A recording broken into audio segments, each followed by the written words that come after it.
नमस्कार मंडळी, चित्रपट व्याख्याती या चॅनलवर तुमचं स्वागत आहे. आज आपण एक्सप्लेन करणार आहोत महाराणी सीझन 4. चला तर मग जास्त वेळ न दवडता व्हिडिओला सुरुवात करूया. पहिल्या एपिसोडच्या सुरुवातीला आपण PM जोशी यांना पाहतो. आज ते एका स्कूलमध्ये मुलांना लेक्चर देत होते. अचानक त्यांच्याजवळ होम मिनिस्टर मुराद येतात आणि सांगतात की एक मोठा ब्लंडर झाला आहे. बंगालचे CM माणिक सेन यांनी आपल्या पार्टीचा सपोर्ट मागे घेतला आहे, ज्यामुळे आपली सरकार धोक्यात आली आहे. हे ऐकून जोशीचे होश उडतात. नंतर जोशी त्यांच्या ऑफिसला येतात आणि त्यांच्या PA सोमला विचारतात की माणिक विरोधात आपल्याकडे कोणतेही हतियार किंवा सबूत आहेत का. सोम सांगतो की माणिकवर कोणताही आरोप नाही, त्यामुळे आपण काही करू शकणार नाही. पण त्यावेळेस एक व्यक्ती येतो आणि सांगतो की माणिकच्या सासऱ्याने जमीन विकली होती आणि त्याचे जास्तीत जास्त पैसे ब्लॅकमध्ये घेतले होते. हे ऐकून जोशी आनंदित होतो आणि सोमला आदेश देतो की या प्रकरणाची इन्क्वायरी लवकरात लवकर लाव आणि माणिकच्या सासऱ्याला तुरुंगात टाक. सोम म्हणतो की माणिकचे सासरे 88 वर्षाचे आहे. त्यावर जोशी म्हणतो की मला काही फरक पडत नाही. जो माझ्याशी पंगा घेईल त्याच्या कुटुंबालाही मी सोडणार नाही. खरं तर जोशी आपले गव्हर्नमेंट टिकवण्यासाठी काहीही करायला तयार असतो. मग ते मुरादला विचारतात की आपल्याकडे अजून कोणता ऑप्शन आहे ज्यामुळे आपली सरकार वाचेल. यावर मुराद म्हणतो की हो, एक पर्याय आहे, पण तुम्ही तिच्या राज्यात फार काही केलं नाही, त्यामुळे थोडी अडचण होऊ शकते. तेव्हा जोशी म्हणतो नाव तरी सांग, आणि मुराद राणी भारतीचं नाव घेतो. हे ऐकून जोशी म्हणतो ठीक आहे, आता कडूगोळी गिळायलाच लागेल, म्हणून तू राणी भारतीशी बोल आणि पहा ती आपल्याशी हात मिळवणी करते का. यानंतर आपण पाहतो की मुराद मिश्राजी आणि कावेरीला आपल्या ऑफिसमध्ये बोलावतो. मुराद त्यांना सांगतो की जोशी साहेबांना वाटतं की बिहारला आता ते सर्व मिळायला हवं जे आजपर्यंत मिळालं नाही, म्हणजेच बिहारचा विकास व्हावा. यावर मिश्राजी म्हणतात आता जोशीचं सरकार पडणार आहे, म्हणूनच त्यांना बिहारची आठवण झाली. याआधी आम्ही कितीदा मदतीसाठी आलो, पण प्रत्येक वेळी सांगितलं गेलं की PM बिझी आहेत. मुराद म्हणतो राणी भारतीला सांगा की आम्हाला सपोर्ट करा, आम्ही बिहारचं रूप पालटू. तेव्हा मिश्राजी सांगतात आता आम्ही काहीच करू शकत नाही, कारण राणी भारती मुंबईला गेल्या आहेत. त्यांना एका अवॉर्डने सन्मानित केलं जात आहे. आम्ही त्यांच्याशी बोलून कळवतो. यानंतर आपण राणी भारतीला मुंबईला पाहतो. तिथे राणीची मुलगी रोशनी एका मोठ्या बिझनेसमॅनशी बोलत असते. आता राणीची मुलंही मोठी झाली आहेत. ती देखील राणीबरोबरच पॉलिटिक्समध्ये सक्रिय आहेत. त्यांच्या संभाषणातून कळतं की राणीने त्या बिझनेसमॅनला बिहारमध्ये जमीन अलॉट केली होती आणि इतर खर्चावर सबसिडी दिली होती, जेणेकरून तो बिहारमध्ये इंडस्ट्री सुरू करू शकेल. पण त्या बिझनेसमॅनने सबसिडीचा पूर्ण फायदा घेतला आणि 2 वर्षे उलटून गेल्यानंतरही इंडस्ट्रीचं काम सुरू केलंच नाही. तेव्हाच राणी येते आणि म्हणते असं दिसते की यांच्याकडून काही होणार नाही. त्या माणसाने राणीच्या बोलण्याकडे दुर्लक्ष केलं, पण राणी लगेचच त्याच्या कंपनीचे कॉन्ट्रॅक्ट रद्द करते. यावर तो बिझनेसमॅन राणीला धमकी देतो, पण राणी भारती थोडीच कोणाची ऐकणार होती. तिने ठाम निर्णय घेतला. यानंतर आपण पाहतो की आज राणी भारतीला तिच्या कामासाठी सन्मानित केलं जातं, कारण तिने एक खोईंच्या बँक सुरू केली होती, ज्यामुळे बिहारमधल्या गरीब महिलांना मोठी मदत मिळाली होती. इथे सगळेजण राणीच्या कामाचं कौतुक करत होते. तेव्हा होस्ट विचारतो आपल्याला तर आता PM जोशींच्या सरकारकडून हात मिळवण्याची ऑफर आली आहे, अशा वेळेस आपण काय करणार. यावर राणी म्हणते मी बिहारला स्पेशल राज्याचा दर्जा मिळवून देण्याचा प्रयत्न केला होता, पण सेंट्रलने आमचं ऐकलं नाही आणि आता जेव्हा त्यांना आमची गरज भासली तेव्हा ते हात पसरून आलेत, म्हणून आता मी त्यांना सपोर्ट करणार नाही. हे सगळं TVवर जोशी पाहत होता आणि त्याचे होश उडतात. तर दुसरीकडे कावेरीही अस्वस्थ होते की राणीने हे सगळं सार्वजनिकरित्या का बोललं. त्यानंतर जोशी पुन्हा मुराद आणि सोमला बोलावतो आणि विचारतो या राणी भारतीला सोडून आपला पुढचा पर्याय कोण असू शकतो. तेव्हा सोम सांगतो राणी भारतीचा सर्वात मोठा शत्रू आहे नवीन कुमार. हे ऐकून जोशी म्हणतो जा मग नवीनशी मैत्री करून ये. यानंतर आपण पाहतो की सोम जेलमध्ये नवीनला भेटायला जातो. नवीन जोशीवर खूप रागात असतो, कारण जोशीने अनेकदा त्याला खुनी म्हटलं होतं. नवीन म्हणतो मी 8 वर्षापासून जेलमध्ये सडतोय. PMला मी माफी मागणाऱ्या 40 चिठ्ठ्या लिहिल्या, पण त्याचा काहीच उपयोग झाला नाही. यावर सोम म्हणतो आपण जुन्या गोष्टी विसरा आणि सांगा आता आपल्याला काय हवं आहे. तेव्हा नवीन म्हणतो मला राणी भारतीचं सरकार पळताना पाहायचं आहे, आणि तो महेश्वरी कमिशन नावाचा काहीतरी उल्लेख करतो. हे ऐकून सोम निघून जातो, कारण नवीनकडे चांगल्या खासदारांचा सपोर्ट होता आणि त्याच्या म्हणण्याला दुर्लक्षित करता येणार नव्हतं. यानंतर आपण राणीचा दुसरा मुलगा जयला पाहतो, जो लोकांचा हिरो बनला असतो. पण जयकडे पाहून असं लक्षात येतं की तो थोडा सनकी टाईप आहे आणि तो फक्त आपल्या मनासारखं वागतो. म्हणून जय एका ताडी बनवणाऱ्या माणसाला सांगतो तुझा व्यवसाय मी रजिस्टर करून देतो, तू फक्त आरामात ताडी बनवत राहा आणि विकत राहा. यानंतर जयला त्याच्या धाकट्या भावाचा सूरजचा फोन येतो, राणीचा तिसरा मुलगा जो लंडनमध्ये शिक्षण घेत होता. दोघे भाऊ एकमेकांशी प्रेमाने गप्पा मारतात. थोड्या वेळाने मिश्राजी जयला भेटायला येतात आणि म्हणतात, तू राणीच्या सरकारमध्ये थोडा जास्तच हस्तक्षेप करतो आहेस. आताच तुझ्या वडिलांच्या नावाने जो रस्ता बनत होता त्याचा कॉन्ट्रॅक्ट तू कोणालाही न विचारता आपल्या मित्राच्या कंपनीला दिलास. असं करू नकोस. यामुळे आपल्या अधिकृत टेंडरचं काहीच महत्त्व उरणार नाही. पण जय म्हणतो, ते मला माहिती नाही. रस्ता माझ्या वडिलांच्या नावाने बनतो आहे, म्हणून त्याचं काम मीच पाहणार.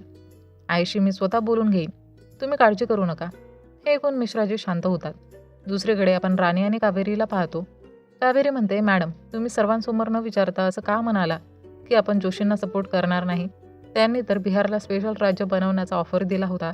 यावर राणी म्हणते, जोशी फक्त राजकारणाचा गेम खेळतो.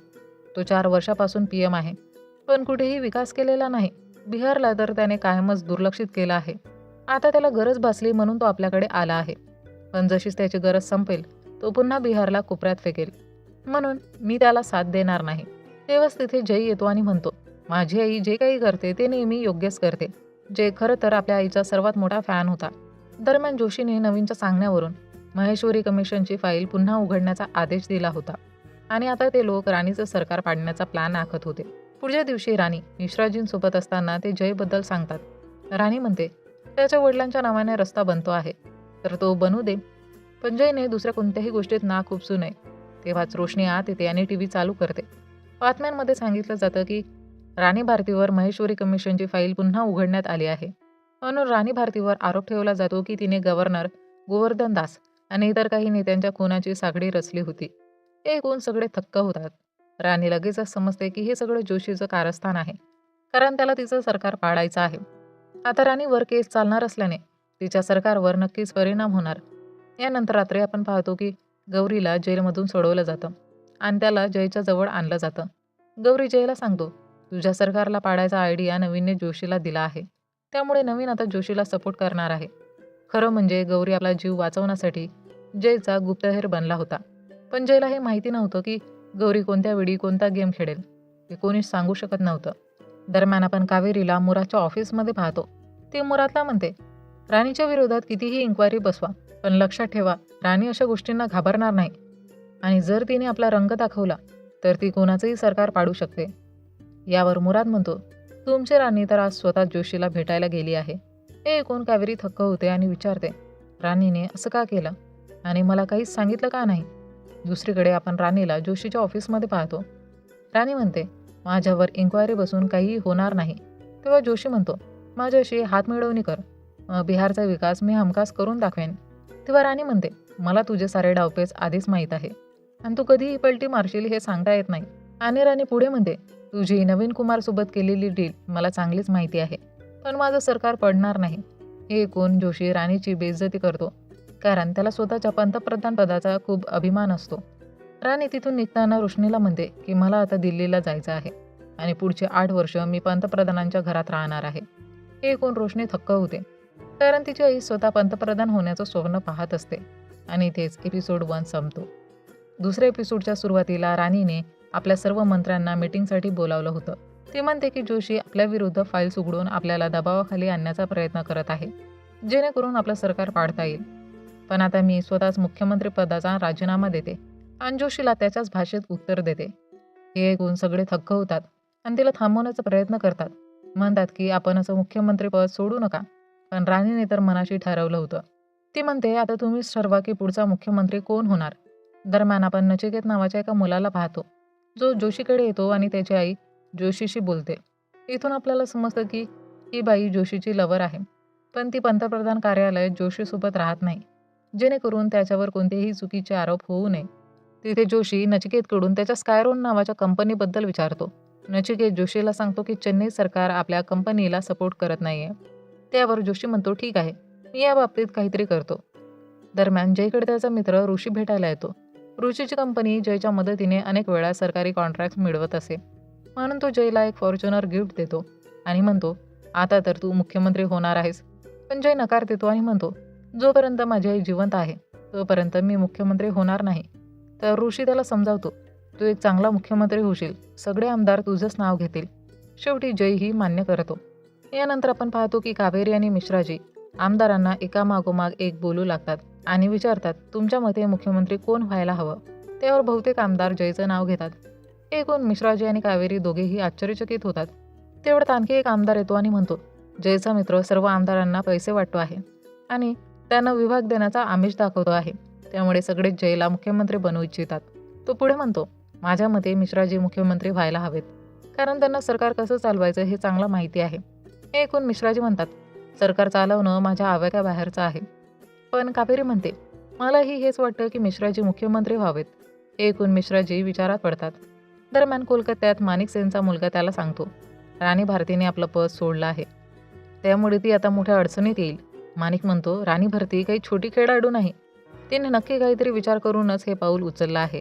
आणि खरं तर जो खरा लीडर असतो ना, तो कधीच पीएम होत नाही. तो नेहमी मागूनच सगळ्यांना लीड करतो. तो पुढे म्हणतो, म्हणूनच आपल्याला राणीच्या प्रत्येक हालचालीवर लक्ष ठेवावं लागेल. कारण जोशीला कंट्रोलमध्ये ठेवायचं असेल तर ते फक्त राणीच करू शकते. इथून आपल्याला समजतं की माणिक सेन आणि त्याचे साथीदारही आपली स्वतंत्र राजकारणाची खेळी खेळत आहे. यानंतर आपण चेन्नईचे मुख्यमंत्री सुंदरराजा यांना पाहतो. त्यांचा मुलगा नचिकेतचा फोन घेतो. नचिकेत विचारतो, माझ्या कंपनीचं काम कुठपर्यंत आलंय? त्यावर सुंदरराजाचा मुलगा म्हणतो, आमच्या लोकांना तुझ्या कंपनीबद्दल काहीतरी गडबड वाटते, त्यामुळे आम्हाला काम थांबवावं लागलं. हे ऐकून नचिकेत खूप संतापतो. तो लगेचच जोशीला सांगतो, तामिळनाडू सरकार स्कायरोन कंपनीला क्लिअरन्स देत नाहीये. त्यावर जोशी म्हणतो, त्यांचा नफा थोडा वाढव, ते लगेचच मान्य करतील. यानंतर जोशी आपल्या गर्लफ्रेंड गायत्रीला भेटायला जातो. त्यांच्या संवादातून हे स्पष्ट होतं की दोघांमध्ये खरं प्रेम आहे. पण जोशी हे नातं जगासमोर आणू इच्छित नाही, कारण तो आपलं नाव खराब करू इच्छित नाही. तेव्हा गायत्री त्याला सांगते, तुला चेन्नईला जावं लागेल.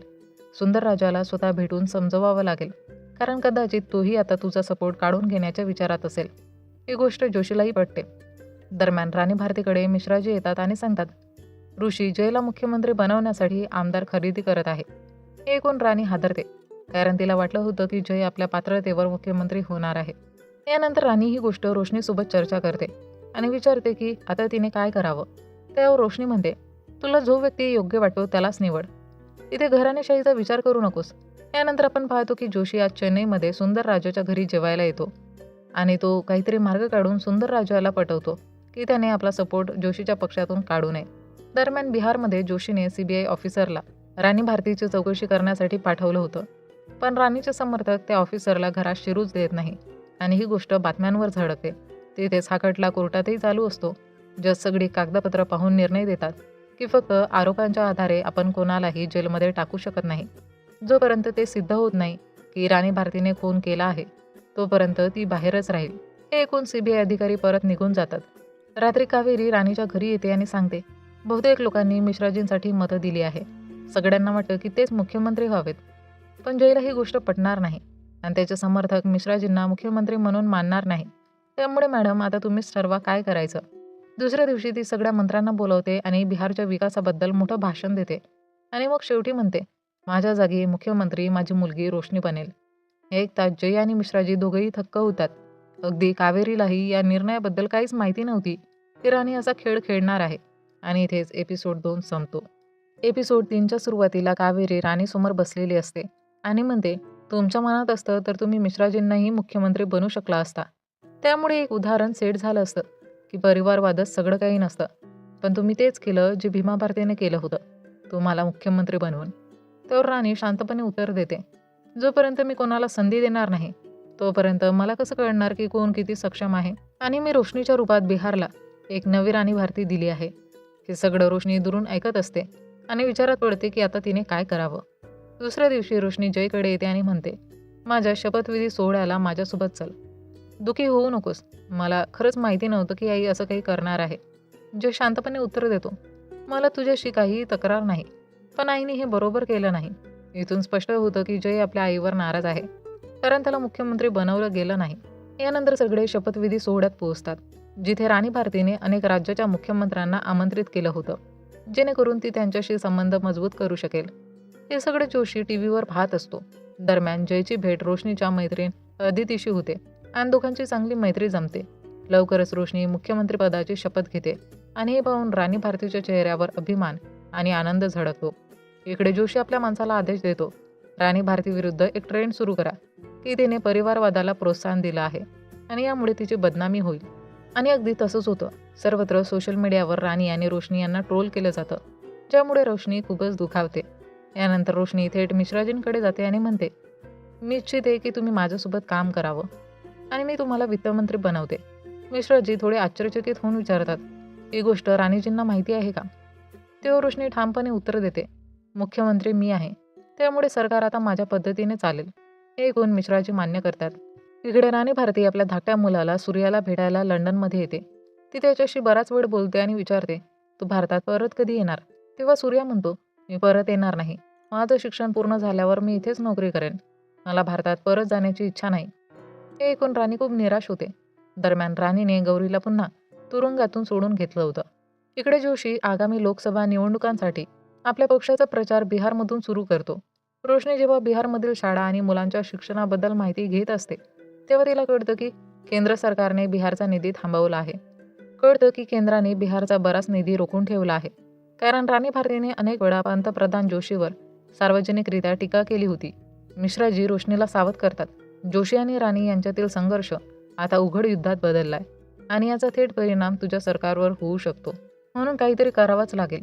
इथे मुराद येऊन जोशीला एक स्पीच दाखवतो, जे मुख्यमंत्री रोशनीने राज्यपालांना वाचण्यासाठी दिली होती. हे पाहून जोशी म्हणतो, माझ्याबद्दल इतकं सगळं बोलण्याची परवानगी मी देणार नाही. म्हणजे जोशी प्रत्येक ठिकाणच्या सरकारला आपल्या इशाऱ्यावर नाचवत असतो आणि तो खूप घाणेरडं राजकारण खेळत असतो. यानंतर जोशी बिहारमध्ये एका कार्यक्रमात भाषण द्यायला येतो. पण तिथेही तो फक्त राणी भारतीबद्दलच बोलत असतो की ती एक खुनी आहे आणि काहीच नाही. त्यामुळे अनेक लोक राणीच्या विरोधात होतात. यानंतर पहिल्यांदाच रोशनी विधानसभेत येते आणि ती खूपच घाबरलेली असते. राज्यपाल येतात आणि रोशनीची दिलेली स्पीच पाहून म्हणतात की रोशनीने इतकं सगळं चुकीचं लिहिलेलं आहे, म्हणून आम्ही ही स्पीच वाचू शकत नाही, असं सांगून ते तिकडून निघून जातात. ते सगळं टीव्हीवर सगळे लोक पाहत असतात. तेव्हा रोशनी धैर्य गोळा करून म्हणते, एकदा मी स्वतः वाचून दाखवते की मी यात काय लिहिलं होतं. मग ती सांगायला लागते, मी या स्पीचमध्ये पंतप्रधान जोशींबद्दल सत्य लिहिलं आहे की त्यांनी बिहारचा विकास थांबवण्यासाठी फंड रोखून ठेवले आहेत, जेणेकरून आमचं सरकार पाडता येईल.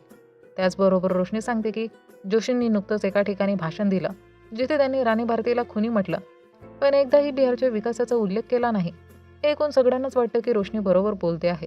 इथे रोशनीने आपल्या भाषणात सांगितलं होतं की ती बिहारच्या विकासासाठी काहीही करण्यास तयार आहे. हे पाहून राणी आनंदी होते. पण जोशीचे तर अक्षरशः होश उडून जातात आणि याच ठिकाणी एपिसोड 3 संपतो. 14 एपिसोडच्या सुरुवातीला आपण गौरीला पाहतो, जो सोमवर नजर ठेवून असतो. पण अचानक सोमचे लोक त्याला पकडून नेतात. सोम त्याला विचारतो, माझ्या मागे इथपर्यंत का आलास? त्यावर गौरी सांगतो, राणीने सांगितलं होतं की तुझ्यावर लक्ष ठेवावं. तेव्हा सोमही त्याला काही बोलतो आणि त्यांच्यात एका गोष्टीवर डील होते. दरम्यान मुराद जोशीकडे कोळशाच्या खाणीची एक फाईल घेऊन येतो आणि सांगतो, ही ऋषी अग्रवालची फाईल आहे. यात राणीचा मुलगा जयही पार्टनर आहे आणि हे लोक अप्रुव्हल मागत आहे. यावर जोशी म्हणतो, ही गोष्ट कावेरीकडे वळवा. जेव्हापर्यंत कावेरी अप्रुव्हल देत नाही, तोपर्यंत काही होणार नाही. खरं म्हणजे जोशी जयला आपल्या पक्षातील लोकांशी भिडू इच्छित होता. इथे राणी आज सुंदरराजाला भेटायला येते आणि म्हणते, तुम्ही माझ्याशी हातमिळवणी करा. त्या जोशीने सगळ्यांचं जगणं कठीण करून ठेवलं आहे. त्यावर सुंदरराजा म्हणतो, मी हेच इच्छितो, पण त्याच्या बदल्यात माझाही काही फायदा झाला पाहिजे ना, तेव्हाच तर या सगळ्याचा उपयोग होईल. तेव्हा राणी म्हणते, तुम्ही पंतप्रधान बना. हे ऐकून सुंदरराजा आनंदित होतो. दरम्यान जोशीला जेव्हा कळतं की राणी सुंदरराजाला भेटायला गेली होती, तेव्हा तो तणावात येतो. तेव्हाच गायत्री म्हणते, तुम्ही ही पार्टी पॉलिटिक्स खेळा ना, आता तेच करायला हवं. यानंतर आपण पाहतो की मुराद कावेरीला भेटायला येतो आणि म्हणतो, न्यूयॉर्कमध्ये एक समिट होणार आहे आणि पंतप्रधान इच्छितात की तुम्ही तिथे जाऊन भारताचं प्रतिनिधित्व करावं. हे ऐकून कावेरी थोडी चकित होते. मुराद सांगतो, पंतप्रधान जोशी आपल्या राजकीय लढाईच्या दरम्यान तुमचं टॅलेंट वाया जाऊ देऊ इच्छित नाही, म्हणून तुम्ही न्यूयॉर्कला जा. हे ऐकून कावेरी अखेर तयार होते. यानंतर आपण जय आणि ऋषीला एकत्र पाहतो. ऋषी जयला सांगतो की कावेरीने आपलं काम अजून पूर्ण केलं नाही, त्यामुळे ऋषी जयच्या मनात कावेरी विरुद्ध राग निर्माण करतो. यानंतर कावेरी न्यूयॉर्कला जाण्यास तयार होते. मग जोशी मीडियासमोर येऊन म्हणतो, आम्ही कावेरीला भारताचं प्रतिनिधित्व करण्यासाठी न्यूयॉर्कला पाठवत आहोत. हे ऐकून राणी न्यूज पाहताच खूप आनंदी होते. पण त्याचवेळी जय येतो आणि म्हणतो, पंतप्रधान कावेरीला न्यूयॉर्कला पाठवतायत. पण हे थोडं संशयास्पद नाही का? मला वाटतं कावेरी पंतप्रधान जोशीच्या गटात गेली आहे. राणी तेव्हा म्हणते, हे काही पहिल्यांदाच नाही आहे. याआधीही अटलजींना आपल्या देशाचं प्रतिनिधित्व करण्यासाठी परदेशात पाठवण्यात आलं होतं. तरीसुद्धा असं दिसून येतं की जयने राणीच्या मनात शंकेचं बी पेरलं आहे की कावेरी खरंच जोशीच्या संपर्कात आली आहे का. यानंतर राणी कावेरीला भेटते आणि म्हणते, मला असं वाटतं तू बदलली आहेस. असं कर, न्यूयॉर्कला जाऊ नकोस.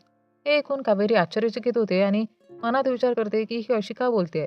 त्यावर कावेरीही म्हणते, तुम्ही सुद्धा माझ्यापासून कितीतरी गोष्टी लपवायला लागलात. या गोष्टींमुळे दोघींमध्ये मतभेद निर्माण होतात. यानंतर जय ऋषीला भेटतो. तेव्हा ऋषी सांगतो, आपल्या कंपनीचे सगळे कॉन्ट्रॅक्ट्स रद्द केले गेलेत. हे ऐकून जय थेट रोशनीकडे जातो आणि रागाने विचारतो, तू असं का केलंस. तेव्हा रोशनी शांतपणे म्हणते, मला वाटतं पंतप्रधान जोशी आणि त्यांचे सरकार तुला कोणत्या तरी कंपनीच्या माध्यमातून फसवायचा प्रयत्न करतील, म्हणून मला हे पाऊल उचलावं लागलं. पण जय रोशनीचं काहीच ऐकत नाही. त्याला जोशीचा खेळ अजूनही समजलेला नसतो. दरम्यान कावेरी मिश्राजींशी बोलताना म्हणते, राणी भारती आता बदलल्या आहेत. मिश्राजी उत्तर देतात, राणी नेहमी आपल्या कुटुंबालाच पुढे ठेवते. जर तू तिच्या कुटुंबातील असतीस तर तिने तुला न्यूयॉर्कला जाण्यापासून कधीच थांबवलं नसतं. त्याचवेळी गौरी राणीला भेटायला येतो आणि सांगतो, मला वाटतं कावेरी आता जोशीच्या बाजूने गेली आहे, म्हणूनच जोशी तिच्यासाठी एवढं करतो आहे. हे ऐकून राणी हादरून जाते. खरं तर जोशीने सगळीकडून राजकीय खेळ सुरू केला होता, राणीला आतून तोडण्यासाठी. कावेरीबद्दलच्या या बातमीमुळे राणी फार व्यथित होते आणि विचारात पडते की आता पुढे काय करावं. आणि इथेच एपिसोड 4 संपतो. एपिसोड 5ची सुरुवात होते तेव्हा तामिळनाडूचे मुख्यमंत्री सुंदर राजा आपल्या कुटुंबासोबत चर्चा करत असतात की आता त्यांनी पुढे काय करावं. तेव्हा त्यांची पहिली बायको म्हणते, आपण राणी भारतीला साथ द्यायला हवी, ती तुम्हाला पंतप्रधान बनवू शकते. पण दुसरी बायको म्हणते, आपण फ्रंट फूटवर खेळायला नको, आपण त्यांच्यासोबत जायचं ज्यांच्यासोबत बहुमत असेल. तेव्हा सुंदर राजाचा मुलगा नेल्सन म्हणतो, पंतप्रधान बनायचं असेल तर आपल्याला उत्तर भारतात सुद्धा पकड बनवावी लागेल. या विषयावर ते सगळे एकत्र योजना आखत असतात. दरम्यान कावेरी न्यूयॉर्कमधील समिटला जाऊन आली होती आणि तिच्या भाषणाचं सर्वत्र कौतुक होत होतं. राणी भारतीलाही हे पाहून आनंद झाला, पण तिच्या मनात अजूनही कावेरीच्या निष्ठेबद्दल थोडा संशय होता. तेवढ्यात रोशनी येते आणि म्हणते, मी ऋषीच्या कंपनीचा टेंडर रद्द केला आहे, म्हणजे जोशीचे सरकार आपल्यावर बोट ठेवू शकणार नाही. तेव्हा राणी म्हणते, बेटा तुला जे योग्य वाटेल ते कर, पण आपापसातील भांडणामुळे जोशीचा फायदा होता कामा नये.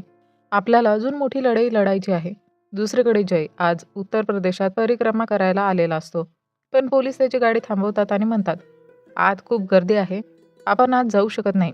हे ऐकून जय रागाने पोलिसांवर चिडतो, माझा रस्ता अडवायची तुझी हिंमत कशी झाली. तेव्हाच तिथे अदिती येते, जी यूपीच्या मुख्यमंत्र्याची मुलगी असते आणि ती जयला शांत करत त्याला आपल्यासोबत घेऊन जाते. अदिती म्हणते, मला रोशनीचा फोन आला होता की तू यूपीमध्ये आलायस, म्हणून मी तुला भेटायला आले. त्यांच्या संवादातून हे स्पष्ट होतं की अदितीला जय आवडतो आणि जय सुद्धा तिच्याशी थोडा फ्लर्ट करत असतो. अदिती मग म्हणते, तुम्हाला राणी आंटीने बोलावलं आहे, त्यांना काही महत्त्वाचं बोलायचं आहे. यानंतर जय राणीला भेटतो.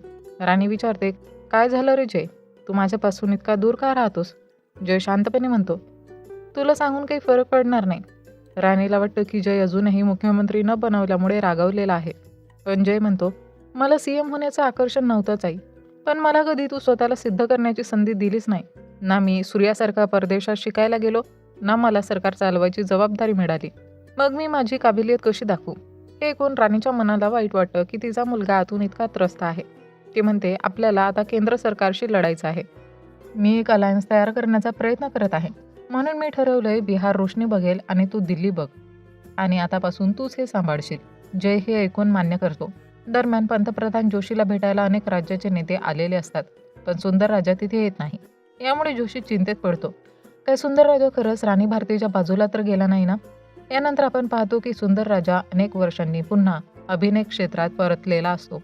एका इंटरव्ह्यूमध्ये तो म्हणतो, अभिनय माझं प्रेम आहे, याच्यामुळे मी लोकांच्या मनात राहिलो.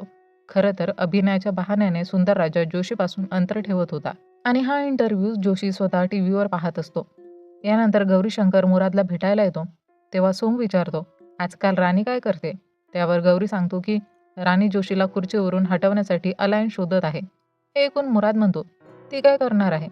पण गौरी म्हणतो, आपण बिहारमध्ये तिला कमी लेखण्याची चूक केली होती. राणीने काहींना तुरुंगात पाठवलं आणि काहींचा जीव घेतला, म्हणून म्हणतो राणीला कमी समजू नकोस, ती काहीही करू शकते. हे ऐकून मुरादही थक्क होतो. यानंतर आपण पाहतो की राणी आणि जय बोलत असतात. राणी कावेरीला सांगते, तू जयला अलायन्सची फाईल दे, आता हे प्रकरण जय बघेल.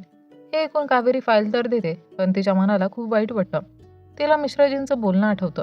राणी भारती आपल्या कुटुंबाच्या पुढे कोणाचंच ऐकत नाही. यानंतर जय कोलकात्याच्या माणिक सेनला भेटायला जातो अलायन्ससाठी. त्याचप्रमाणे तो सुंदर राजालाही भेटतो. जयच्या बोलण्यावरून कळतं की आता तोही राजकारणात अनुभवी झाला आहे. त्याने एकाच वेळी सुंदर राजा आणि माणिक सेन या दोघांशी मैत्री केली. आणि दोघेही राणीला साथ देण्यास तयार झाले. दरम्यान गायत्रीला जोशीचा फोन येतो. तो म्हणतो, नचिकेतला सांग, ज्याच्याशी तू चेन्नई स्कायरॉन कंपनीशी डील करणार आहे ती थांबव. गायत्री ही गोष्ट आपल्या मुलाला सांगते आणि नचिकेत चिडतो, कारण त्या डीलमुळे त्याचं करिअर उंचावर जाऊ शकत होतं, पण आता ते होऊ शकत नाही. यानंतर आपण पाहतो की राणी भारती सुंदर राजा आणि माणिक सेनसोबत बसून आपल्या अलायन्स पार्टीचं नाव ठरवते आणि जाहीर करते की आम्ही निवडणुकीसाठी तयार आहोत. तेव्हा सुंदर राजाचा माणूस धावत येतो आणि काही सांगतो. सुंदर राजा काहीही न बोलता तिकडून निघून जातो. मग कळतं की जोशीने सुंदर राजाच्या बायकोच्या न्यूज चॅनलवर रेड पाडली आहे आणि कारण असं दिलं जातं की त्या चॅनलचा संबंध विदेशी कंपनी स्कायरॉनशी आहे. सुंदर राजाच्या बायको आणि मुलीवर आरोप आहे की त्यांनी स्कायरॉनला भारतात आणण्यासाठी 200 कोटी रुपये घेतले आहे. त्यामुळे ईडी त्यांना अटक करते. सुंदर राजा जोशीला फोन करून म्हणतो, माझ्या कुटुंबाला यात ओढू नकोस. पण जोशी थंडपणे उत्तर देतो, खुर्शीसाठी मला हे सगळं करावंच लागेल, म्हणून तो अट घालतो. तू माझ्या साईडला ये, नाहीतर तुझी बायको आणि मुलगी यांना थेट या आरोपात अडकवून तिहाडात टाकण्यात येईल. हे ऐकून सुंदर राजा त्याची गोष्ट मान्य करतो. निघताना सुंदर राजा मीडियात म्हणतो, मी फक्त राणीला भेटायला आलो होतो आणि आमची कोणतीही सरकार होत नाहीये. हे ऐकून राणीला धक्का बसतो आणि जोशी समाधानी होतो. इथेच एपिसोड 5 संपतो. एपिसोड 6च्या सुरुवातीला आपण जयला अदितीसोबत पाहतो. ते फिरायला आलेले असतात आणि अदिती आज जयला प्रपोज करते. मी तुझ्यावर प्रेम करते, जयही म्हणतो. मी देखील तुला या गोष्टी सांगण्याचा विचार करत होतो. इकडे मुराद कावेरीला बोलावतो आणि राणीची टीका करायला सुरुवात करतो. म्हणतो की राणीने परतही जयला तुझ्या जागी ठेवलं आहे. ती सतत आपल्या कुटुंबाला पुढे ठेवते. नंतर मुराद कावेरीला ऑफर देतो की तिने कोइंबतूरवरून त्यांच्या पक्षातून निवडणूक लढवावी. यानंतर गौरी राणीकडे येतो आणि सांगतो की मुरादने कावेरीला आपल्या पक्षात आणण्याची ऑफर दिली, पण तिने अजून होकार दिला नाही. कदाचित ती काही गेम खेळत असेल, असं गौरी म्हणतो आणि राणीला चिडवण्याच्या उद्देशाने मुद्दा मांडतो. कावेरी म्हणाली होती की राणी फक्त आपल्या लोकांना पुढे करते, म्हणून मी स्वतःच्या जोरावर काहीतरी करेन. हे ऐकून राणी भडकते आणि गौरीची चाल तिला कळत नाही. मग रोशनी येते आणि गौरीची बेइज्जती करून त्याला तिकडून पाठवून देते. गौरी म्हणतो, याचा बदला मी नक्कीच घेईन. यानंतर जय अदितीच्या वडिलांशी बालमुकुंदशी भेटतो आणि लग्नाची परवानगी मागतो. बालमुकुंद म्हणतो की माझ्या मुलीला तू आवडला आहेस, पण मला तू आवडत नाही. तू ना बिहारचा सीएम बनलास ना परदेशात जाऊन शिक्षण घेतलं, मग तुझ्यात असा कोणता खास गुण आहे? नंतर बालमुकुंद सांगतो की तो फक्त एका अटीवर या लग्नाला मान्यता देईल आणि ती अट तो राणी भारतीला सांगणार. मग तो जयला पाठवून देतो. यानंतर गौरी मिश्राजींकडे जाऊन त्यांना देखील उकसावतो आणि म्हणतो, सगळे लोक तुम्हाला राणीचा कुत्रा समजतात. हे ऐकून मिश्राजींना वाईट वाटतं. इकडे कंपनीचे मालक नचिकेतला धमकावतात की तुझ्यामुळे आमच्या कंपनीचा खूप पैसा वेस्टेज झाला आहे. जर कंपनी भारतात उघडली नाही तर तुझ्यावर केस करेन. यावर नचिकेत संतप्त होतो. यानंतर आपण जोशीला पाहतो. तो पूर्ण अंगावर मुलतानी मिठी लावून बसलेला असतो, टेलिव्हिजनवर चांगलं दिसण्यासाठी. गायत्री म्हणते, राणीच्या मुलाचं बालमुकुंदच्या मुलीशी होणारं जे लग्न आहे त्याचा थेट फायदा राणीला मिळणार आहे, त्यामुळे तुला काहीतरी करावं लागेल. नंतर आपल्याला पुढं कळतं की जयचं लग्न ठरलं आहे आणि आज त्याची सगाई आहे. एंगेजमेंटच्या रात्री अनेक बड्या हस्ती तिथे येतात. तिथे मिश्राजी रोशनीला सांगतात की तुला माहिती आहे का, राणीजींनी बालमुकुंदची अट मान्य केली आहे, म्हणूनच पुढच्या वेळी बिहारचा सीएम जय बनेल. हे ऐकून रोशनी थक्क होते. मिश्राजी पुढे म्हणतात की बालमुकुंद कधी पलटी घेणार हे कोणालाच ठाऊक नाही आणि मी नाही इच्छित की जयने सीएम बनावं. त्यासाठी मी पूर्ण प्रयत्न करेन. थोड्याच वेळात तिथे सीबीआयचे अधिकारी येतात आणि सांगतात की जयवर कोळसा खाणीतल्या घोटाळ्याचा आरोप लागलाय. त्यामुळे ते जयला थेट त्याच्या साखरपुड्याच्या कार्यक्रमातून घेऊन जातात. हे सगळं जोशीनेच करून घेतलेलं असतं. त्याचवेळी जोशी जाहीर करतो की माझं सरकार बरखास्त केलं गेलं आहे, त्यामुळे आता पुन्हा निवडणुका होतील. हे ऐकून बाकी सर्व लोक खुश होतात, पण राणीच्या चेहऱ्यावर काळजी स्पष्ट दिसते आणि इथेच एपिसोड 6 संपतो. एपिसोड 6च्या सुरुवातीला आपण पाहतो की सीबीआयवाले जयला त्यांच्या ऑफिसमध्ये घेऊन येतात आणि चौकशी सुरू करतात. जय सांगतो की त्या कंपनीत ऋषी काम करत होता, मी नाही, आणि माझा त्या कंपनीवर काहीही अधिकार नाही. पण त्या पलीकडे तो काहीच सांगत नाही, कारण त्याला ठाऊक असतं की हे सगळं जोशीने रचलेलं आहे. मग अधिकारी सांगतो की तुमच्या कंपनीने खोईंच्या बँकेतून 35 कोटींचं कर्ज घेतलं होतं आणि ते खाते तुमच्या आईने उघडले होते. म्हणजे जोशी आता संपूर्ण कुटुंबाला अडकवायच्या तयारीत होता. इकडे बालमुकुंद मुरादकडे येतो आणि म्हणतो, जयला सोडून घ्या. पण मुराद सांगतो, आम्ही सीबीआयच्या कामात हस्तक्षेप करू शकत नाही. जर जय सांगेल की या व्यवहारात त्याचा काही हात नाही आणि हे सर्व त्याच्या आई किंवा बहिणीने केलंय, तर आम्ही त्याला बाहेर काढू. हे ऐकून बालमुकुंद तिकडून निघून जातो. राणीही याच विचारात असते की आधी जोशीच्या सरकारने ऋषीला कोळशा खाणीत गुंतवलं आणि ऋषीने जयलाही त्यात ओढलं, त्यामुळे आज त्याच्यावर आरोप लागलेत. यानंतर जयला कोर्टात आणलं जातं आणि साक्ष पाहून न्यायाधीश जयला 14 दिवसांच्या कोठडीचा आदेश देतात, जेणेकरून त्याच्याकडून संपूर्ण माहिती मिळवता येईल. दरम्यान सुंदरराजाची पत्नी आणि मुलगी, ज्यांच्यावर जोशीने विदेशी कंपनी स्कायरॉनशी डील केल्याचा आरोप केला होता, त्या राणीला भेटायला येतात. त्या राणीला काही महत्त्वाचे पुरावे देतात, ज्यातून सिद्ध होतं की नचिकेतचा जोशीशी जवळचा संबंध आहे आणि त्याने स्कायरॉन कंपनीची डील करून दिली होती.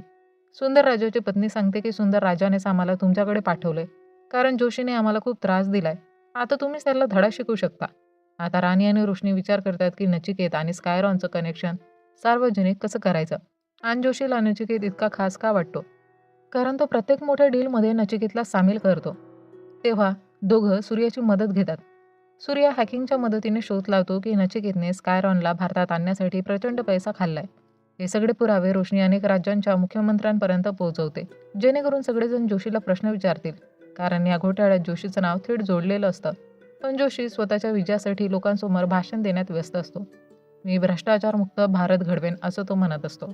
त्याचवेळी नचिकेत स्कायरॉन कंपनीचा मालक अँडरसनला भेटायला येतो आणि सांगतो, तुमची कंपनी बंद झालेली नाही. तुम्हाला फक्त नवीन नावाने चेन्नईत पुन्हा कंपनी सुरू करायची आहे. हाच आदेश पंतप्रधान जोशींनी दिला आहे. हे ऐकून अँडरसन खुश होतो. यानंतर आपण पाहतो की गायत्री जोशीला फोन करते आणि सांगते, तुझ्यामुळे नचिकेतची पुन्हा स्कायरॉनशी डील झाली आहे. या आनंदात गायत्री पहिल्यांदाच जोशीला भेटायला PM हाऊसमध्ये येण्याचं सांगते. हे ऐकून जोशीही आनंदित होतो. इकडे मुराद CBI ऑफिसमध्ये येतो आणि ऑफिसरला सांगतो की या जयचं तोंड उघडव. त्याला आता जेवण पाणी काहीही देऊ नको. तो जेव्हा तडफडेल तेव्हाच खरं बोलेल. खरं म्हणजे हे लोक राणीला खाली खेचण्यासाठी काहीही करण्यास तयार होते. तेवढ्यात सोम जोशीला सांगतो, आजच्या सगळ्या मीटिंग्स कॅन्सल कर आणि PM ऑफिस सजव, कारण गायत्री येत आहे. अचानक त्यांना बातमी मिळते की राणी भारतीने मीडियाला बोलावलं आहे. राणी मीडियासमोर सांगते की जोशीने नचिकेत नावाच्या मुलासोबत मिळून स्कायरॉन कंपनीकडून पैसे घेतले आहेत आणि ते त्याचे पुरावे दाखवते. हे पाहून राज्यातील अनेक नेते जोशीवर मीडियासमोर प्रश्नांचा भाडीमार करू लागतात. जोशी आता पूर्णपणे संकटात सापडतो आणि हे पाहून गायत्री हैराण होते.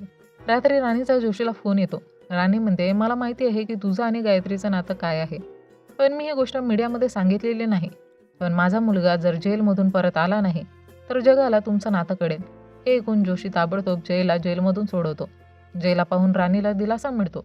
इकडे मिश्राजी पाहतात की जयने ऋषीला खोईंच्या बँकमधून लोन मिळवून देण्यासाठी अनेक पत्र लिहिली होती. तेव्हा ते कावेरीला सांगतात, हे जर मी राणीला सांगितलं तर ती मानणार नाही. आपण आपल्या पक्षाशी आधी बोलायला हवं. यानंतर राणी एक मीटिंग बोलावते आणि सांगते की पटनामधून यावेळी जय निवडणूक लढवेल. तेव्हा मिश्राजी म्हणतात, पटनामधून तर कावेरी लढते, पण राणी सांगते की कावेरी बेगुसरायमधून लढेल, कारण आता ती प्रसिद्ध झाली आहे आणि ती तिथून जिंकेल. विजयला तिथून लढवणार आहे, म्हणजे कोणी त्याच्यावर बोट ठेवणार नाही. हे ऐकून कावेरीला समजतं की आता बोलण्यात काही अर्थ नाही. ती हेही जाणते की बेगुसरायमध्ये राणीचा पक्ष नेहमी हरतो. दुसऱ्या बाजूला जय गौरीला भेटवायला बोलवतो आणि विचारतो, मला सांग, गायत्री आणि जोशीचं खरं नातं काय आहे? तेव्हा गौरी सांगतो की जोशी गायत्रीच्या गुरुची बायको होती आणि जोशीला तिच्यावर प्रेम झालं. नचिकेत हा जोशीचा नाजायज मुलगा आहे. गुरुच्या मृत्यूनंतर गायत्री कायमची जोशीची झाली, पण जगासमोर जोशी अजूनही ब्रह्मचारी असल्याचं नाटक करतो. पुढच्या दिवशी जय रॅलीमध्ये सगळ्यांसमोर हे उघड करतो की जोशी किती मोठा गेम खेळत आहे आणि त्याने नाजायज नातं ठेवलं आहे.